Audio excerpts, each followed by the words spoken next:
E aí, meus amores, tudo bem com vocês? Eu estou imensamente feliz de estar aqui hoje, nesta bancada, onde a gente estreia o tão sonhado podcast feito para você, Mulher Maravilha, do Brasil e do mundo. Eu sou Roberta de Moraes, tenho 52 anos, sou paulistana, mãe, radialista, produtora de conteúdo, sou modelo há 37 anos.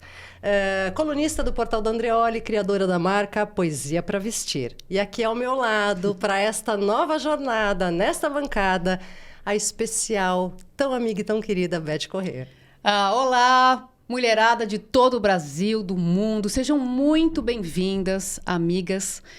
Estou muito feliz, Roberta, com o convite dessa minha grande amiga, uma mulher que eu admiro muito, que eu respeito, criativa, sensível. É isso mesmo. O que só me deixa mais feliz com o convite. E ainda mais se tratando do universo e das questões que você quer trazer nesse podcast, que é falar do universo feminino. Gente, sejam muito, muito bem-vindas. A gente quer que vocês entrem, fiquem à vontade, porque aqui o canal é de vocês. E nós seremos a sua voz. É isso aí. E agora, a partir de hoje, uma vez por semana, vocês aí, mulherada, tem um encontro marcado com a gente aqui no Mulher Maravilha Podcast, para a gente debater os mais diversos temas que são do interesse de todas nós.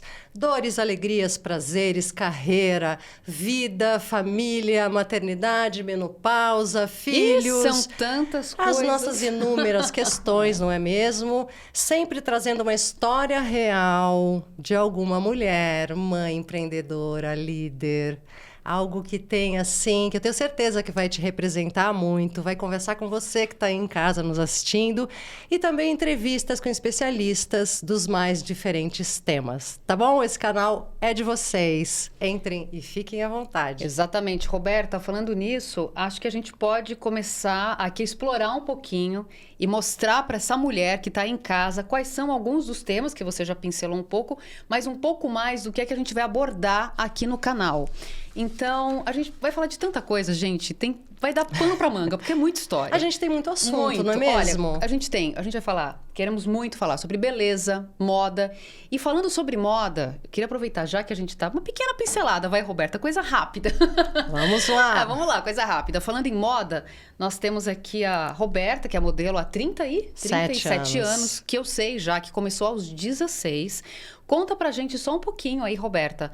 Dá assim uma como é que fala assim? Uma pequena... Um teaserzinho, uma pincelada. Uma pinceladinha, um pequeno presente pra gente de como é que foi como começou essa tua carreira de modelo e como é que foi e como é a tua relação com a moda hoje.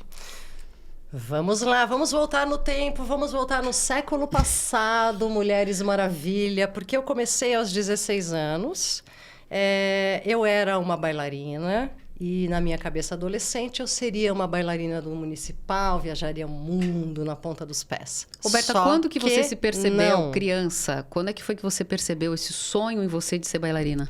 Eu comecei a fazer balé com 5 anos. 5? Sim, então eu fazia na escola e minha mãe me colocou numa escola de balé de uma inglesa maravilhosa chamada Yara Engel. Então, lá pelos meus 12 anos, eu comecei a dar aula de balé para as kids. Olha, então, eu massa. assessorava as classes, etc. E era responsável por elas nos festivais de fim de ano. A gente sempre dançava em várias escolas importantes, se apresentava e tal. E eu também fazia balé na minha escola em que eu estudava.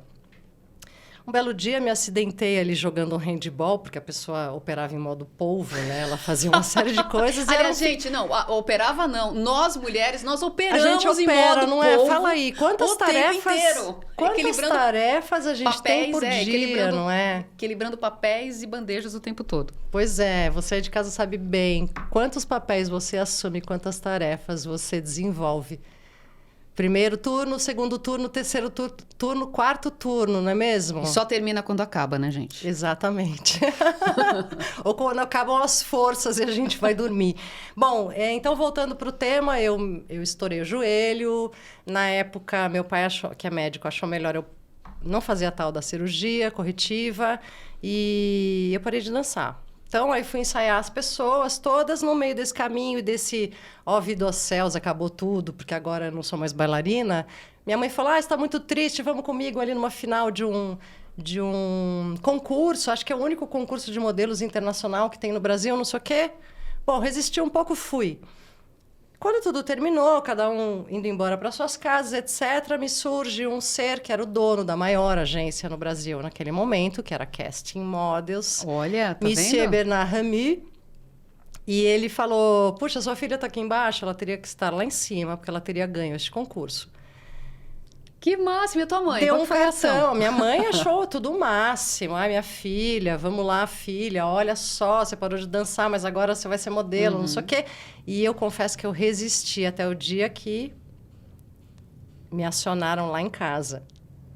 Olha que coisa, né, Roberta? Fazendo um paralelo aqui, pelo menos eu não sei muito bem como é que está hoje, mas na nossa geração, me lembro bem, como adolescente, que pelo menos que na nossa geração, na nossa época, eu posso falar com certeza, as meninas todas queriam ser modelos. Sim. Então, tudo que veio, assim, para você, que o universo te trouxe e você resistiu, era que na época a maioria das meninas queria muito, né? Exatamente. Eu acho que, assim, hoje, né, evidente, a mulher de 53 anos, quase, olha para isso com muita tranquilidade, assim, pensando que eu era extremamente tímida. Eu tinha uma vergonha que eu me escondia debaixo da mesa. Olha, não sabia. Eu era muito tímida. Eu ainda sou tímida, tá, gente? Para, gente, não para com isso. Eu disfarço Tímida, não. bem. Tímida, Eu não. disfarço super bem, mas eu ainda sou tímida. Mas eu tinha uma timidez, assim, de me enfiar debaixo da mesa mesmo, de não querer muito conversar, prolongar Socializar. coisas. Não, eu tinha um universo ali e tal. E eu acho que por conta disso eu resisti um pouco, sabe? Primeiro porque eu estava deixando... Eu tinha que assumir para mim que eu não seria mais bailarina, ponto. Isso era Isso foi cruel duro, né? numa Sim. cabeça adolescente de 15 anos. E depois um universo completamente novo, que eu sabia que ia me expor, que... né, que Sim, modelo trabalha com tudo. Trabalha com o corpo, com a expressão, com a emoção. Exatamente. Com o teu rosto, com tudo. Você se expõe totalmente, né? Exatamente. Mas aí, para encerrar esse tema, eu comecei em 20 de janeiro de 87. Em março deste mesmo ano, uma agência japonesa foi fazer um casting por lá. Ah, era isso que eu ia te perguntar, porque eu sei, E gente, que ela foi pro Japão. se jogou no Japão com 16 anos, sem saber falar inglês, sem saber falar japonês. Mas eu falei, eu vou. E eu fui. Numa época em que a gente só se comunicava ou por ligação telefônica, que era caríssimo, Ou por carta, né? ou por carta. Veja, hoje nós temos o benefício da tecnologia e do WhatsApp que nos liga a qualquer pessoa de qualquer lugar do mundo. Gente, Mas eu falo na pra nova época- geração que eles não sabem, não têm ideia do que é a vida sem um telefone celular. Não, é exatamente. Sem WhatsApp, sem mensagem, sem telefone, sem nada. E eu digo mais, o quanto a geração da minha mãe, da tua, as gerações anteriores e nós já lutamos e já conquistamos vitórias e preparamos esse caminho para a mulher que está chegando hoje. Não, sem dúvida nenhuma. Não é? Uma trajetória que a gente já correu, com certeza. E aí, essa tua experiência no Japão, como é que é um pouco assim, para quem só vê no caso, essa profissão de modelo do lado de fora e acha que é só glamour, a gente acha que muitas pessoas já exploraram isso, muitos vídeos, muitas entrevistas com grandes modelos. Também a gente sabe, grandes fotógrafos, marcas. Nós sabemos que a vida de modelo não é tão simples, gente. Nada simples. Conta pra gente que dessa tirania, né, da moda, da modelo, que tem que estar magra, que tem que estar bonita, que, enfim, a questão também de você ficar muitas horas no estúdio ou às vezes numa locação, pegando frio, pegando calor, muitas horas na mesma posição. Gente, isso é chato, né? Difícil. Não é mole mole, não, viu? A gente vende muito o glamour, não é? Então, a gente está sempre à frente das campanhas lindas, dos produtos, dos perfumes, daquela roupa que todo mundo quer vestir. É tudo muito glamuroso, né? E por isso, sempre vende a ideia para quem nos vê, quem vê o resultado final de uma foto, de um comercial de TV, uma campanha grande, que é tudo muito lindo e muito romântico, mas não é bem assim. Quando comecei, nós vivíamos literalmente a ditadura da moda, que nos validava pela fita métrica. E nós Que não loucura. tínhamos Photoshop, recursos que nós temos hoje, que você vai lá e corrige na pós. Aliás, é uma frase muito dita no nosso meio, né? Ah, é? Ai, corrige na pós. Corrige na pós, por favor. Hoje, veja, naquela época você tinha que ser magra, linda, pronta. E hoje, Roberta? Então, hoje a gente tem um avanço, eu acho. Eu tenho uma alegria de poder dizer que nós avançamos muito. Avançamos no modus operandi do mercado da moda, beleza, publicidade, etc., né? Com os protocolos que nós quebramos muitos já, com aquele rigor dos padrões que você tinha que seguir, etc. E avançamos para um lugar, para mim, internamente, muito feliz, que eu acho que eu faço parte dessa luta, Dessa trajetória. dessa que veio se trajetória, desenvolvendo. exato, que é a inclusão, a diversidade. Porque, no fim das contas, mulher, se você não se sentir representada, você não consome. Não é isso. Você muitas vezes olha uma roupa em alguém e fala, pô, é bonita, mas não é para mim. Exato. Não é Inclusive pro no meu, manequim, né? não Nas é pro lojas. meu tipo Aquele manequim físico, das lojas, não você é também olha e pra, fala, né? gente... Isso não fica legal em mim, essa cor que ele está usando, ou esse modelo de roupa, ou esse, sei lá, enfim.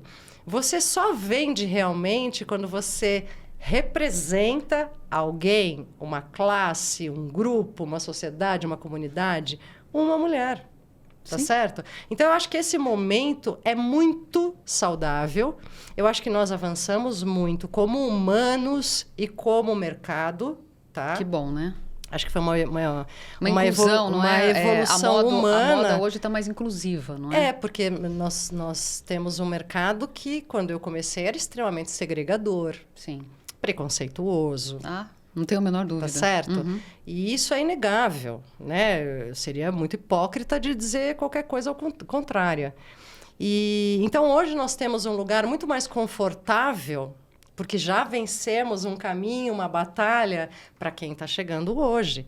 Então hoje a possibilidade das mulheres tenham o corpo que for, sejam da cor que for, do jeito que forem, elas vendem para as mulheres. Sim. E isso, para mim, é uma vitória muito grande que a gente Para que as mulheres se conquistou aí. reconheçam, a mulher real. Exatamente, A mulher como nós, a mulher que está atrás ali exatamente. da câmera, que tá assistindo, que está acompanhando a gente. Para que a gente se reconheça. E mais do que isso, eu diria o seguinte...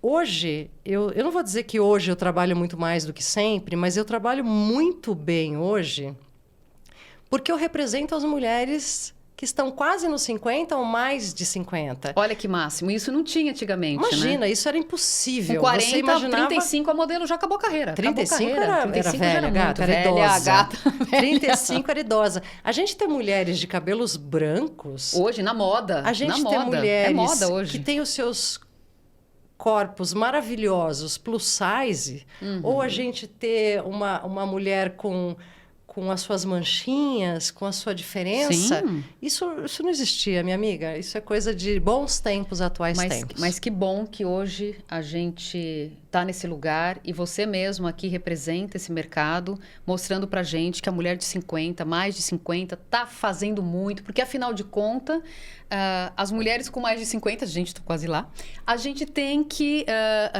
se reconhecer. Eu não posso só ver uma modelo ou um comercial só com meninas de 20 anos. Eu tenho 50, como é que eu vou comprar aquela roupa? Como é que eu vou usar aquele serviço?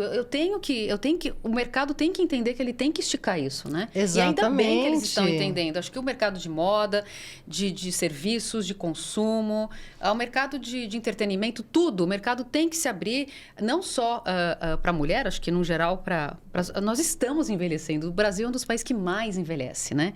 Então a gente tem que olhar para isso com carinho. Exatamente. Agora eu falei de como eu iniciei a minha carreira de modelo.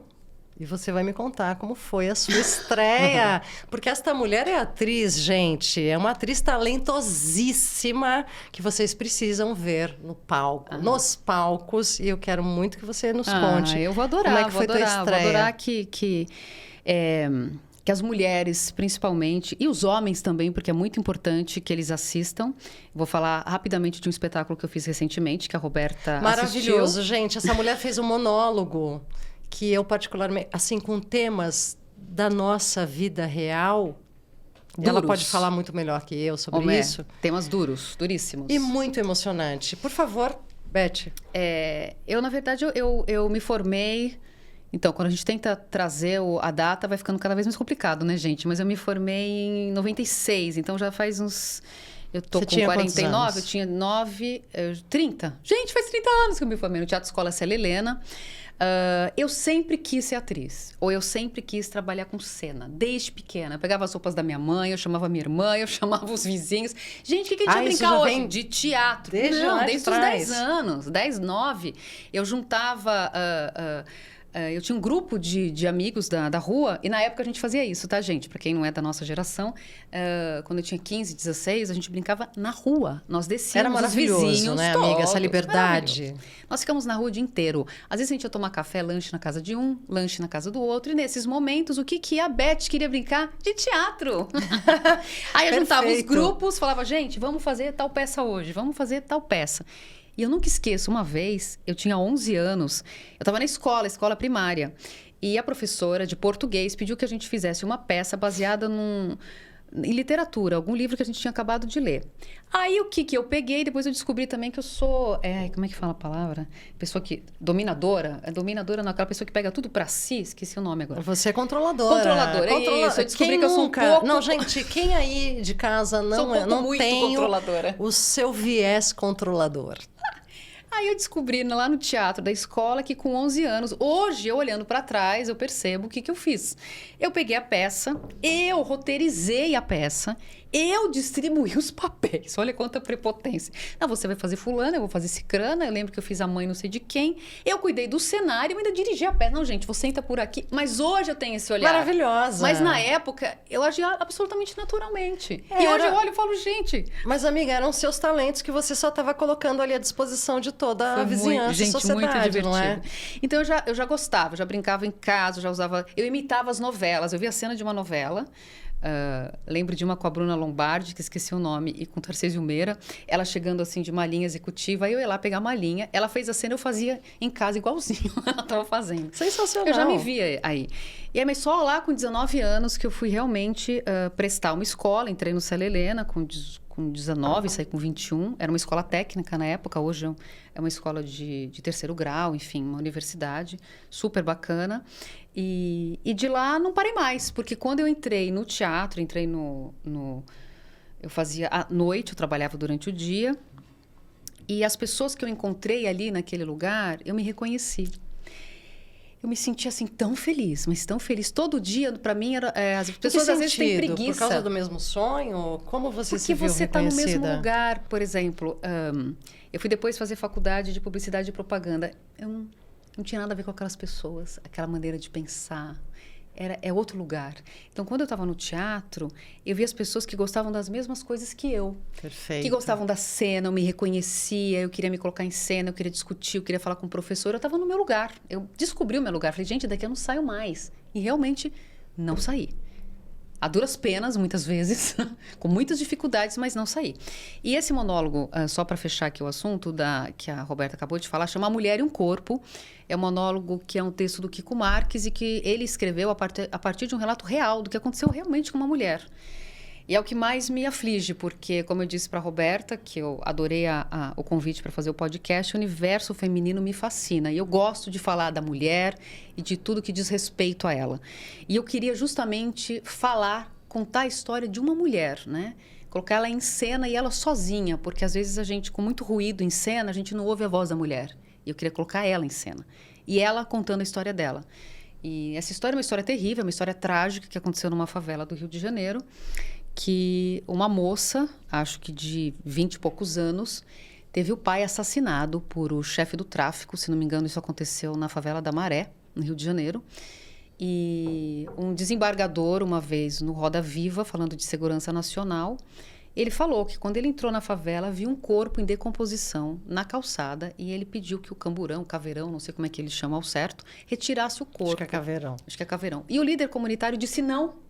Você não vai tirar, mas o corpo está em decomposição. Ele, desembargador, que disse que já viu tanta tragédia, tanta morte, tanto assassinato. Sim, lidam com isso no dia a dia. Ele disse que isso pegou ele fundo. Ele falou que ele ficou muito mexido. Ele conta isso no Roda Viva. E não deixaram, porque o líder comunitário falou, não, você não vai tirar esse corpo daqui. Porque se você tirar esse corpo daqui, o líder comunitário ameaçou a moça que vai matar o próximo da família. Ele vai matar mesmo. Como qual a ideia desse líder comunitário? Ele queria o quê com aquele corpo exposto? Não, ali? O líder comunitário não deixou as autoridades retirarem o corpo porque a moça tinha sido ameaçada pelo líder do tráfico. E o líder do tráfico queria namorar com ela. Não é? Nós vamos falar disso aqui, gente. Uau, sobre assédio moral, assédio sexual. Então, ele tem tentou, de alguma maneira, ter relações sexuais com ela. Ela se negou. E no que ela se negou, o que ele fez? Executou. Ele usou uma retaliação, ele matou o pai dela como retaliação. Ah, é? Ah, então tá bom, matou o pai. E ele disse para ela, se você tirar esse corpo daqui, eu vou matar um próximo da sua família. E ele vai matar mesmo. Então, o líder comunitário só quis dizer, não mexe. Porque se você mexer nesse corpo, o cara vai cumprir a promessa dele, vai matar mais um. Gente, olha, eu sei é isso que a gente passa no Brasil. Eu chorei rios, gente. Eu não preciso dizer que eu chorei rios, porque assim, enfim. Eu senti aquela dor e eu sabia que era uma história real e... Uau! Uau! Pois é, e vai ser um dos temas que a gente quer trazer aqui para o podcast mais lá na frente, é justamente falar também do assédio sexual, do assédio moral, do assédio psicológico que as mulheres sofrem e do estupro também, obviamente, de toda essa seara péssima que ainda acontece. O Brasil continua aí marcando recordes de estupros todos os dias, infelizmente. E nós temos aqui também muitos outros temas, né? Além da família, carreira. Vamos falar de casamento, divórcio também, né? Ah, vamos, lógico, porque Roberta, temos divórcios. E relações tóxicas, vamos falar, Roberta? Precisamos falar de relações tóxicas, porque muitas vezes, quem aí de casa nunca acordou de manhã e falou, puxa, eu acho que isso aqui não tá bom mais. Tá bem diferente do que eu sonhei, do que eu idealizei neste casamento, ou nessa relação, etc. e tal. Isso tá me fazendo mal, a minha autoestima tá péssima, eu não me reconheço mais nessa relação. Muitas vezes a gente nem sabe que está numa relação tóxica. Eu acho que o primeiro passo muito interessante, Roberta, e primordial, é que a pessoa se dê conta que ela está nessa situação. Exato. Porque o primeiro passo, e o mais difícil, eu diria, é reconhecer que você tá naquela situação e não que alguém venha te chamar a atenção, mas você próprio reconheça, opa, é o primeiro passo para você ver que não tá bom. Exatamente. E aí o segundo é tentar sair dessa situação que se formou. Mas eu acho, amiga, que muitas vezes vale também, porque às vezes você não sabe, você tá tão no tufão daquilo, no olho do furacão daquele no quente, dia a dia, no calor do abraço ali, que você vai deixando passar algumas coisas. Você fala, não, amanhã vai melhorar, depois de amanhã. Se é um e às vezes dá uma pequena melhorada. Exato. Às dá vezes uma pequena melhorada, uma semana. Que você fala, eu acho que agora deu uma engatada aqui, a gente fez uma breve lua de mel, ou conversei, ou vai mudar, ou diz que vai mudar, ou sei lá o quê. Ou, às vezes, você é o tóxico da relação. Sim. Não é? É preciso admitir isso. Ou, às vezes, aquela parceria, aquela história não está dando certo. Às Exatamente. vezes é porque não deu. Não casou, não foi. A gente tem que se autoavaliar e perceber que está na hora de desfazer aquilo, não é? Mas, muitas vezes, eu acho, que é o que eu ia dizer antes, eu acho que, muitas vezes, se você está nesse calor do abraço, e você, por alguma razão, ou por inúmeras razões que você tenha, você não percebeu que essa tua relação não está mais saudável, ter um olhar, ter uma amiga, uma mulher que te dê a mão ali, ou uma pessoa da família, ou sei lá, alguém próximo, e fale assim, olha, eu achei que não foi legal a maneira como fulano falou com você, está acontecendo alguma coisa, você acha isso normal, isso acontece com frequência, não acontece? E aí você também pode despertar a partir disso, eu acho que entende? aos poucos você vai... Opa, será que foi mesmo? Eu não tinha me dado conta, né? Exatamente, exatamente. Muitas vezes o que a gente considera... Porque eu acho que no dia a dia, nós como humanos, a gente vai se permitindo coisas, não é? E por isso, sim, as coisas vão nos acontecendo, porque a gente abre esse lugar, abre esse espaço para que o outro, seja ele quem for... Dizem que o outro só faz o que a gente deixa. Exatamente. As pessoas só fazem com a gente o que a gente permite. E a gente não percebe que quem deixou foi a gente. Exatamente. As escolhas são nossas, né? E aí eu acho que vem aquele momento de mais do que nunca, da gente se olhar, se acolher, se amar, entender nosso valor, sabe? Aquele papo no espelho, assim, de mulher, você é incrível, você é poderosa, você vale, você tem condições. E buscar Seguir em ajuda, frente, seja de que seguir em maneira for. frente. E Na amizade, ganhar asas isso. e a liberdade, não é? E, bom, a gente tem muito assunto para aprofundar. Esse é um deles, que em breve a gente vai aprofundar com certeza. Mas só para fazer uma relação aqui, eu e Roberta até conversamos isso antes da gente começar a gravação. Às vezes as relações tóxicas, elas estão em muitos lugares. Às vezes é uma mãe com filho, um irmão com outro irmão, uma sociedade, dois amigos, um chefe, duas amigas, dois amigos. A relação tóxica está em vários lugares e a gente tem que se dar conta disso. E a gente vai conversar muito sobre isso, A gente Roberta. vai falar super sobre isso. Eu convido também as mães, não é? Eu acho que é um tema que a gente quer falar muito. As mães que têm seus filhos especiais. Perfeito. E lindos, seja como for.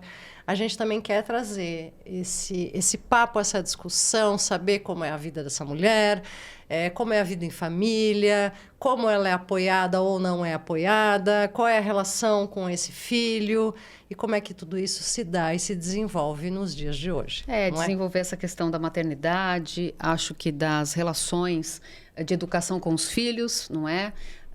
Em tempos modernos e tão corridos, não é? Que a mulher está lá no trabalho, na sua carreira, que deu uma mudada aí nos valores. Como é que fica essa casa? Como é que fica a manutenção dessa casa? A criação dos filhos? Seja em que relação for, gente. Relação heterossexual, homoafetiva, de duas mulheres, de dois homens. O caso aqui é trazer como é que está hoje essa troca dentro de casa. Como é que está dividir o mesmo lar, a mesma casa, dividir as funções, não é? Como é que estão essas categorias? Acho um tema importantíssimo, Roberta, e a gente quer saber muito aí de vocês, viu? É isso aí.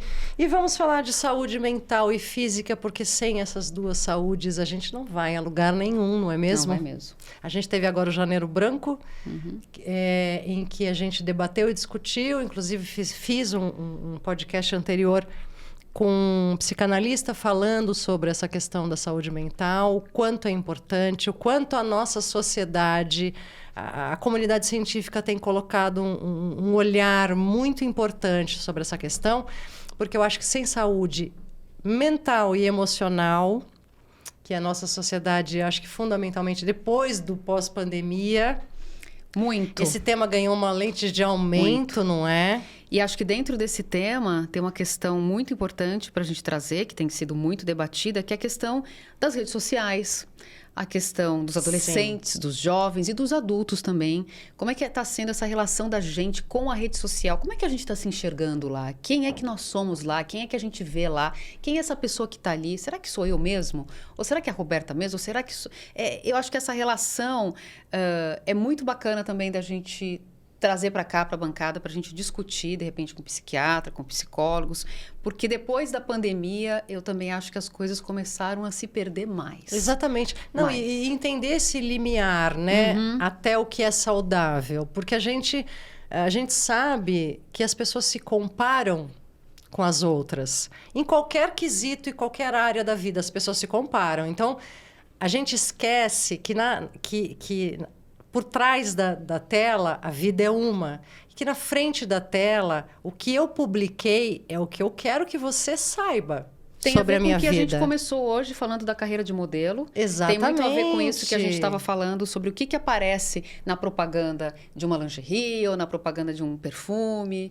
E você tá lá linda, tudo arrumado, né? Cabelo, tudo. Mas como é que foi aquele lugar? Acho que tá um pouco isso com a rede social, não é? Tá tudo muito pronto, muito produzido. E a gente tem casos, aí eu vou falar de influencers, a gente tem um ou dois ou três casos aqui no Brasil de pessoas que estavam lá fazendo o seu dia a dia, expondo suas vidas, comunicando, influenciando da maneira X ou da Y, não é a questão, e que tiraram as próprias vidas. Pois é. Outro tema bem denso, difícil, que vem acontecendo. Quer dizer, essa realidade que estava sendo vendida era a realidade que essa pessoa estava? Não, essa pessoa estava em sofrimento. Sim. Percebe? Aliás, amiga, quero convidar você que nos vê e nos assiste, porque nesta semana, o tema da minha coluna é exatamente esse. As redes sociais e o espelho distorcido que elas Nossa, que ótimo. nos vendem. Eu Conta estou pra falando gente quando é que sai exatamente a sobre coluna? isso. Hoje, essa minha matéria vai para o ar. É um breve texto sobre isso, para a gente debater mais essa questão. E refletir sobre esse assunto. E você pode conferir lá no portal do Andreoli, www.portaldoandreoli.com.br. A minha coluna é a Afeto Entre Linhas. É isso aí, gente. Acho que a gente pode finalizar por aqui, ou você quer falar mais algum Não, tema eu acho aí, que a gente Roberta? tem tanta coisa para falar e para tratar. Uhum. E a gente quer te convidar para que você de casa, você, Mulher Maravilha, que nos acompanha, nos ouve, nos assiste, Sim. traga os temas que são importantes para você. O que você quer que a gente debata aqui? Quem você quer ver falando sobre um tema específico? Que tipo de especialidade, de assunto? Vamos falar do quê? Você vai nos ajudar a trazer as matérias para esse nosso podcast, porque, afinal de contas, esse canal é seu e nós seremos a sua voz. Exatamente. E se você quiser contar a sua própria história, também o nosso e-mail, por favor, anota aí, é mulhermaravilhapodcast@gmail. Vai ser um prazer enorme ler a tua história, trazer a história para cá, que a gente possa debater, que a gente possa conversar sobre a tua história e o teu tema. E por que não trazer essa mulher? Sim, por que não? Você e Pra a tua debater com a história gente. podem virar Sim. tema do nosso podcast, Mulher Maravilha Podcast. Então escreve pra gente. Não esquece de se inscrever no canal e de curtir a gente lá, tá bom? E semana que vem... Semana que vem estaremos aqui com o nosso episódio 2 do Mulher Maravilha Podcast, trazendo a história de uma mulher... Empreendedora. Empreendedora. Uma mulher maravilhosa, bem jovem. sucedida. Uhum. Uma mulher uma história de superação incrível que eu tenho certeza que vai te motivar e te emocionar muito. Vale a pena conferir. Mulher Maravilha, semana que vem. A gente Bora espera lá, vocês. Roberta. A gente espera você. Vamos Fiquem juntas? bem, um beijo grande. Beijo. E até lá. Até lá, gente.